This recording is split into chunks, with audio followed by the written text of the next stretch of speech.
भारत के विदेश मंत्रालय ने कहा कि मालदीव की नई सरकार के साथ भारत हर मुद्दे पर बात करने को उत्सुक है।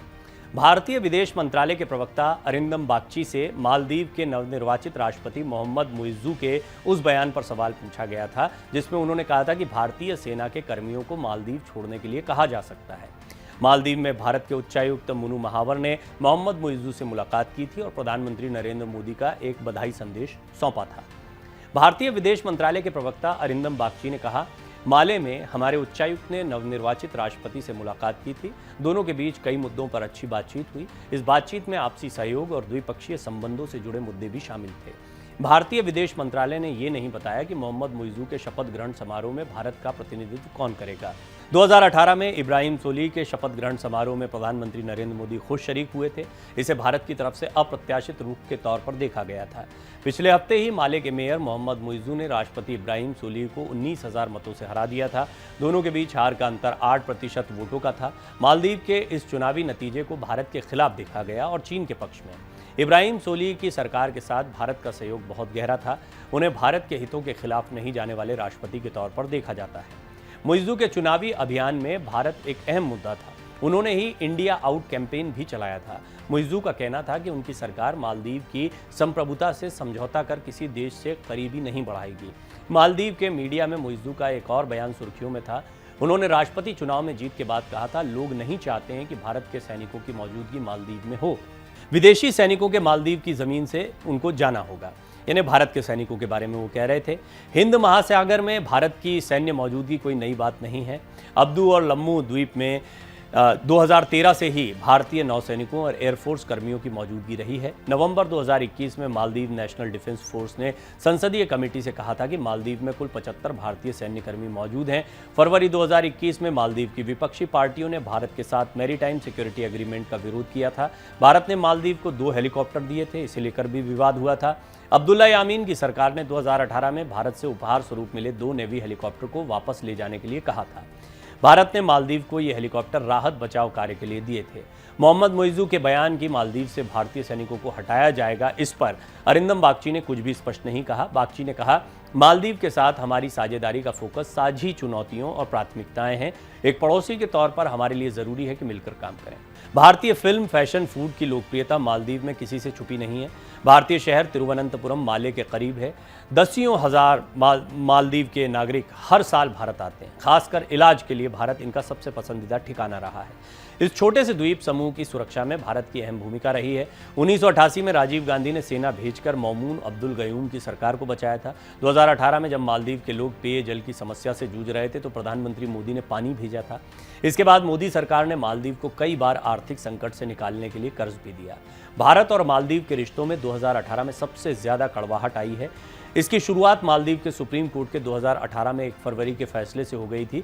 सुप्रीम कोर्ट ने फैसला दिया था कि राष्ट्रपति अब्दुल्ला यामीन ने विपक्ष के नेताओं को कैद करवाकर संविधान और अंतर्राष्ट्रीय नियमों का उल्लंघन किया है।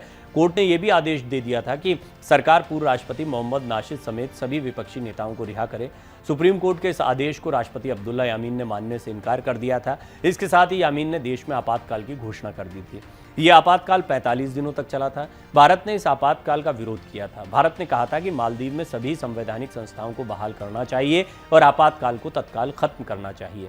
मालदीव में नाटकीय राजनीतिक संकट भारत और चीन दोनों के लिए परेशान करने वाला था। इसी संकट के बीच यामीन ने चीन, पाकिस्तान और सऊदी अरब में अपने दूत भेजे थे। इसके बाद चीन ने चेतावनी दी कि मालदीव के आंतरिक मामले में किसी भी देश को हस्तक्षेप नहीं करना चाहिए और अंतर्राष्ट्रीय समुदाय इसमें रचनात्मक भूमिका अदा करे। चीन ने कहा था कि किसी भी सूरत में मालदीव की संप्रभुता का उल्लंघन नहीं होना चाहिए। दूसरी तरफ मालदीव के विपक्षी नेता नाशिद चाहते थे कि भारत मदद करे। वो भारत से सैन्य हस्तक्षेप की भी उम्मीद कर रहे थे ताकि जजों को हिरासत से मुक्त कराया जा सके।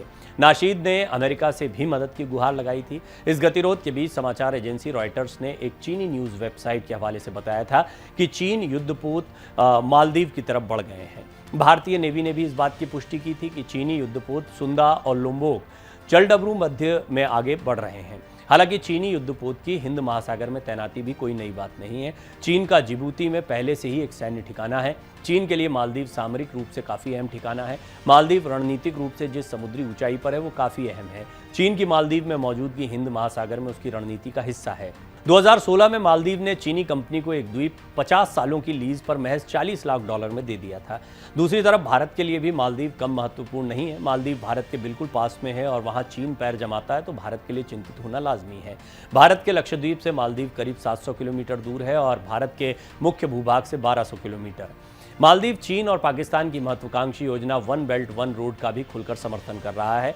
अगर भारत मालदीव से दूर होता है तो दक्षिण एशिया के बाकी छोटे देशों में भी चीन का प्रभाव बढ़ेगा। इसीलिए भारत और मालदीव के रिश्ते अच्छे चलते रहना बहुत ज़रूरी है। भारत बड़ा फूक फूक कर कदम रख रहा है। मालदीव में बेशक अभी जितनी चर्चाएं आप सुन रहे हैं, जिस तरह के बयान सुन रहे हैं, उससे ऐसा लगता है कि चीन समर्थक कोई सरकार आ गई है, भारत का विरोध हो रहा है। लेकिन भारत ऐसी कोई भी स्थिति यहाँ पर नहीं बनने देना चाहता है। भारत का स्पष्ट मत है कि सबसे पहले हमारे पड़ोसी सुरक्षित होंगे, पड़ोसी बच पाएंगे कुछ ऐसी ताकतों से जो अपने फ़ायदे के लिए उनकी ज़मीन का इस्तेमाल करते हैं, तो भारत सुरक्षित रहेगा। उदाहरण बहुत सारे हैं हमारे पास। पाकिस्तान एक उदाहरण है, हमारे पास श्रीलंका एक उदाहरण है, बांग्लादेश एक उदाहरण है। चीन ने कई जगहों पर अपना भारी कर्जा थोपकर इन देशों को एक तरह से कब्जा लिया और पाकिस्तान तो इसका बहुत बड़ा उदाहरण है। बहुत सारी चीनी योजनाएं यहाँ पर चलती हैं। अब अफगानिस्तान में भी आप चीन की घुसपैठ को देख रहे हैं, तो आप देख रहे हैं कि भारत को अलग अलग जगहों से घेरने की कोशिश चीन कर रहा है। उन जगहों पर अपनी सामरिक शक्ति को बढ़ा रहा है, युद्ध की शक्ति को बढ़ा रहा है, जहाँ से वो भारत पर हमलावर हो सके। हालांकि भारत चीन के साथ भी खराब संबंध नहीं चाहता है। भारत का यह स्पष्ट मत रहा है कि हम अपनी संप्रभुता के पक्षधर हैं। सवाल तब खड़े होते हैं जब चीन अपने पुराने एजेंडे को लेकर नॉर्थ ईस्ट की कई जगहों पर जो क्लेम करता रहा है, उसको लेकर भारत के साथ में कई बार दो चार होता हुआ दिखाई देता है। इसके लिए वो पाकिस्तान को एनकरेज करता है, पाकिस्तान को मदद पहुंचाता है कि वो पाकिस्तान ऑक्यूपाइड कश्मीर में अपनी गतिविधियों को तेज़ करे। भारत में इन्फिल्ट्रेशन या अन्य चीज़ों के लिए जो सहयोग मिलता रहा, आप सोचते होंगे जिस पाकिस्तान के पास खाने को नहीं है उसके पास में आतंक फैलाने के लिए पैसा कहाँ से आ जाता है। तो ये एक बड़ा सवाल है और इसकी जांच भी होनी चाहिए। अमेरिका ने भी इसी तरीके से इस्तेमाल किया। ये बात ऐसी नहीं है कि सिर्फ चीन ही इस तरह की रणनीति अपनाता है। दुनिया के जो विकसित और बड़े देश हैं, ताकतवर देश हैं, वो इस तरह की रणनीति अपनाते हैं। पुतिन का वो बयान बहुत महत्वपूर्ण है जिसमें वो बार बार प्रधानमंत्री मोदी की प्रशंसा कर रहे हैं, लेकिन ये भी कह रहे हैं कि पश्चिमी देश भारत पर अपनी पकड़ बनाना चाहते हैं। भारत को लेकर बार बार इस तरह के बयान या नज़दीकियां दिखाने की कोशिश इसलिए की जा रही है क्योंकि वो सामरिक महत्व से भारत को अपने साथ लेकर चलना चाहते हैं, लेकिन भारत अपने हितों की रक्षा करना जानता है। ये बात भी पुतिन कहते हैं। वो कहते हैं कि भारत जो है वो संप्रभुता वाला, अपने लोकतांत्रिक हितों की रक्षा करने वाला देश है और निश्चित तौर पर वो किसी के झांसे में नहीं आएगा।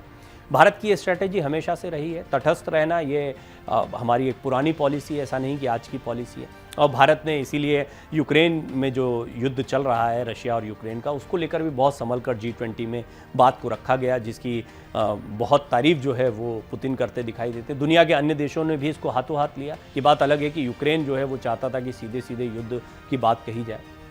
कुल मिलाकर भारत अभी अपने अंतर्राष्ट्रीय संबंधों को लेकर बहुत सजग है। मालदीव बेशक छोटा सा देश है और बहुत लोकप्रिय रहा है वो पर्यटन के लिहाज से, लेकिन इसके बावजूद सामरिक दृष्टिकोण से अगर चीन जैसी कोई ताकत वहाँ पर आकर टिकती है और चीन को अगर और ज़्यादा नज़दीकियाँ या और ज़्यादा मौके यहाँ पर मिलते हैं तो ये भारत के हितों के लिए ठीक नहीं होगा। इसीलिए निश्चित तौर पर भारत मालदीव से अपने रिश्तों को और बेहतर बनाने की कोशिश लगातार करता रहेगा, चाहे वहाँ सरकारें जो आएँ, जो भी एजेंडा हो। इंटरनल एजेंडा होता है, आपने देखा अंतर्राष्ट्रीय राजनीति में कनाडा के साथ अभी क्या चल रहा है। जस्टिन ट्रूडो की कोई सीधी दुश्मनी नहीं है, लेकिन वो जानते हैं कि खालिस्तान समर्थक वहाँ हावी हो चुके हैं, वहाँ की सरकारें उनके हिसाब से चलती हैं, इसीलिए वो उनको एनकरेज करते हैं। लेकिन भारत आतंक को पनपने नहीं देना चाहता है और नहीं दे सकता है, क्योंकि ये भारत के हितों के खिलाफ जाता है। तो निश्चित तौर पर मालदीव को लेकर भी आने वाले दिनों में भारत बहुत फूंक फूंक कर कदम रखेगा।